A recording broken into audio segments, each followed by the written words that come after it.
Hello everybody and welcome back to another episode of the Director of Football Challenge with Livorno. Now in today's episode we have the final game of the season and of course it'll be the end of season review. But we've got some fixtures to review since the last time we met. So after the win against Empoli in the last episode, we followed that up with a second victory on the bounce against Cagliari away from home. We won this one 2-1. Filip Rajcevic and Dominic Mungo getting the goals for us. Jean Emez got a goal in the 91st minute for them to make us a little bit sketchy, a little bit nervy in the last few minutes. But we held on and we got the 3 points. We then had a home tie against Lazio in which they absolutely dominated us, whacking Korea, getting a double in the 43rd, 69th minute. Angel Di Maria getting a goal in the 68th. Miorino got us a goal in the 62nd. I think that brought us back to 2-1. No, it didn't. I did. No, it didn't. It was 1-1. So it was 1-1, and then Lazio came back into it and won the game handily. And as you can see by the stats, they more than deserved it. We then had another home tie, this time against Roma. And it was a pretty much identical game. They took the lead through Patrick Schick. Petrosone got us a goal in the 66th minute to equalise. But Patrick Schick got a second of the game in the 68th minute. And they won 2-1. And in the last game before we'll play Crotone today was against Bologna away from home. And we managed to get away with a 1-1 draw, which is actually really disappointing. They took the lead in the 7th minute through Brad Smith. Then they got a man sent off in the 52nd minute, giving us half an hour or so with a man advantage. We did manage to get one goal back through Garitano in the 82nd minute, but just look at these. We didn't really create anything going forward. We struggled to break them down. We did go more attacking towards the end, but didn't make much of a difference, and a draw was definitely a fair result. And this is how the Serie A table looks going into the final game of the season. We are in 14th position on 42 points. 4 points away from Sassuolo in 13th. 7 points clear from Bologna in 15th. So we aren't moving anywhere. We are finishing in 14th place. Empoli relegated, Entella relegated. And it looks highly likely like Genoa will be relegated. But if it's not them, it will be Frosinone. The title is still very much open. No, it's not. Yes, it is. Yes, it is open. It looks like it's going to go into Milan's way unless Juventus can win today and go above them. I'm not sure about the head-to-head record between these two. So there's only Juventus with a game to play of the top teams. AC Milan not guaranteed Champions League football either. Roma and Napoli can both overtake them. Napoli can't, sorry. Roma can overtake them in today's game. So be interesting to see who goes into the Champions League. I'm really glad to see Sampdoria up there. So this is how we're going to line up for today's game. Antonio Adam will of course start in goal. Gasparo, Bogdan, Giannelli and Albertazzi as our defence. Petrosone, Agazi and Vaca in the centre with Garitano, Shea-Bakasa and Rajcevic leading the line. So we go into the final game of the season with pressure completely off us. I'm not sure where Crotone are in the league, but I'm sure they are not really too interested in this game either. I can't imagine they are fighting for the European spots. But this is highly likely to be the final game of their careers for Livorno for some of these players on the pitch today. We'll stick with this highlight though. Maxim, from a corner, goes back out to him and he cuts inside and it's a deadly, deadly finish. As you can see, it is cleared by us and it goes back out to Maxim on the edge here and he runs inside and he gets it far post. Should Antonio Adan do a little bit better with that? Maybe, maybe not, but we do find ourselves 1-0 down. Yeah, but for the likes of Garitano in particular, Vaca as well, they've both been key players for our first 11 so far this season. And they will be leaving the club as they are only loan players. Maybe our director of football will get them back. I will be particularly interested in getting Garitano back because he has been quite effective for us in that attacking midfielder role. But we do have that Argentine coming in, so maybe that's not the thing we should be focusing on. As we pick up with the highlight here, Bogdan dilly-dallying on the ball, but he does find Gasparo and hopefully we can form something from this little pocket of possession. The ball's played over the top. Shea-Bakasa's there. He takes it first time. He had time to take a touch there. He could have took it closer to goal, but he took it first time. And unfortunately, we are still 1-0 down, and it looks like it's going to be that way going into half-time. Or maybe not. There's a highlight. Shea-Bakasa down this right-hand side. Agazi plays it for him, and Rajcevic is there. And what a great block that was by the defender. And that is going to be the end of the first half. We're going 1-0 down, dominating possession, but we're not creating anything really. That's just the story of our season. But we'll continue on nevertheless and kick off the second half shooting from left to right this time. Highlight now, 55 minutes in, Albertazzi with a big ball over the top. Rajcevic beats the keeper there. The keeper takes him down. Get him off, ref. Oh, not VAR. Not VAR. I'm not sure how often I've actually seen this go for me, but the referee goes, "Come on, man, get on with it, will you? A penalty is given after video review, and surely there's got to be some repercussions for the keeper there. Then if there's not even a yellow card. Vaca steps up for the penalty off, and the keeper saves it.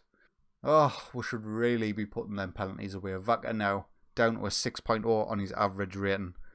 Oh, I didn't want to leave it like this, Vaca. You could have scored for me. Never mind though. Crotone come down this left hand side with Martella. The ball's played in. Maxim's there again, and he has been the key player for them so far in this game, and he's not even that good, so I'm not even going to talk about him. But he's got a double today, and he's seeing us off handily.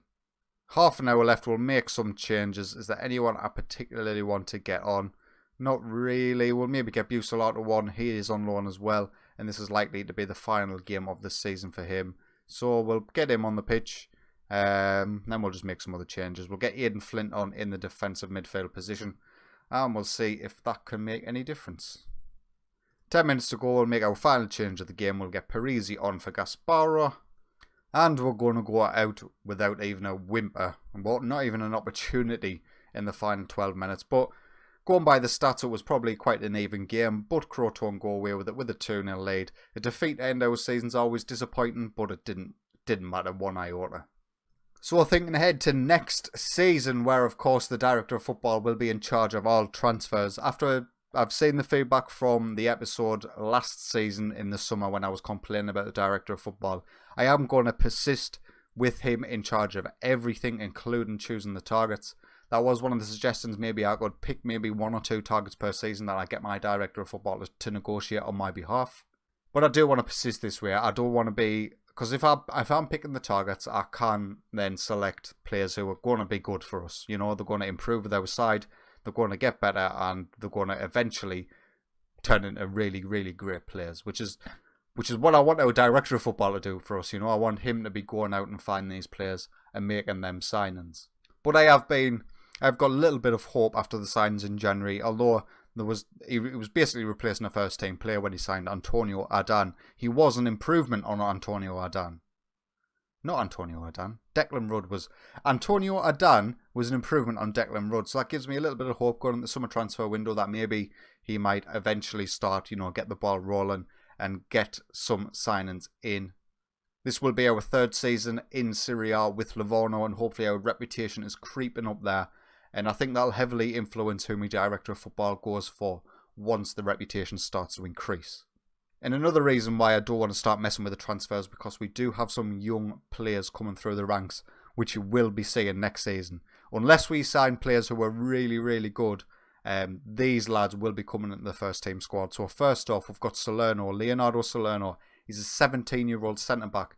He's already a 3-star player, 5-star potential. He is coming into the first team squad. And if we haven't got the players that are actually really good and we're playing with pool players anyway, I'm going to be playing this guy. I don't see why not. We've got another one, a right back, Belanzuoli. He looks really well rounded physically. His mentals are okay. His technicals need a lot of work. Maybe not a first choice, maybe a second choice, and getting them on most games, as I tend to take my right back off quite a lot due to the amount of work they do. But he's a 2.5-star player, 5-star potential. He's in the first team squad next season. And there was another player who came through a youth recruitment this season who, as a 16-year-old, is already 3-star, 5-star potential. He's not as well-rounded as our centre-back, I don't think, for his position. He might be another one who doesn't necessarily start every game, but he's on the bench pretty much every game. But I'm going to get him in as well. Why not? That's the one way around the director of football, is to just promote from within, and I'm going to do so. And you might have already seen in my first team squad already was Dante Apicella, who I think was signed at the beginning. No, he's part of the youth recruitment, so he is now in the first team squad as a 2.5-star, 5-star centre-back. He's obviously got better physicals than the other one, but he's not as well-rounded mentally or technically, so I don't want to play them both together. That's what I'm saying. But he's going to be in the first team squad as well, so we're going to have some youthful recruitments coming in and hopefully improving on a game-by-game basis, which then I'm sure my director of football can just sell in Milan. So in terms of how the season has went, particularly compared to last season, it's been a bit of a disappointment, but at the same time, it's been a massive success. We were only expected to fight bravely against relegation again this season, and we've managed to do that. quite easily. 13 points clear of Genoa in 18th position is a very good result for us with the players we had. But last season we did finish in, I believe it was 10th position. We did on 49 points. So we're 7 points down and a few places down in the league from last season. And I think that reflected in the transfers. We did not improve in the summer whatsoever. We actually went downwards because some of the loan players went back who were key to us, to their parent clubs. So if we can make some improvements to the first 11 this season, I could see us, fighting for top half. In terms of finances, we're currently sitting on around £30 million going into the summer transfer period. So our transfer budget will be readjusted based on that, and I'm hoping for around 16, 17 when all is said and done. And before we end the video, we'll quickly run through some of this. Fans player of the season, Albertazzi, our left back, didn't play for us last season, really purely because we had Gasparo playing there and Dickman playing right back. Gasparo got moved to right back after Dickman returned to Roma, and Albertazzi's been getting a lot of games. So he has been fan player of the season. Gasparo second and Garitano in third. Goal of the season, we'll check that out. And young player of the season, Sheepacasa. Sheepacassa's actually been the signing of the save so far. He's on a lot of money per week, thanks to our director of football, but he's one of our most well-rounded players. He's one of the few players that's actually rated as a decent player for Serie A sides, and he does have the potential to be a good Serie A striker in the future. So keeping a hold of him will be massive for us, as long as we don't sign anyone better. And this is our goal of the season. Garitano with a direct free kick. I mean, it's okay, it's not special. Our season in review, we were one of the competition's surprise packages, achieving a solid middle table finish. It was a successful campaign. We lost in the third qualifying round of the Italian Cup to Perugia, which was highly disappointing. One of the ways we can boost our reputation is actually going quite far in the cup competitions we're available in, so that is going to be something I'm targeting next season. Match of the season was a 2-0 away victory against Napoli in October of this season. A moment to forget was, of course, the 8-2 smashing by Inter Milan. In terms of our stadium, we're getting a 15k average attendance, which is okay for Serie A. 78% full. Hopefully we can see that rise over the coming years, and you never know, maybe a new stadium might be in the offing in a few years' time. Anyway, that's going to be enough from me for today's episode. You will find out in the next episode who we sign, our transfer budget, our wage budget, who we sell, all that sort of stuff will be in the next episode. So, going into, what's this, season 4 of Livorno? I hope you're enjoying it. Let me know your feedback in the comments down below. And until next time, take it easy.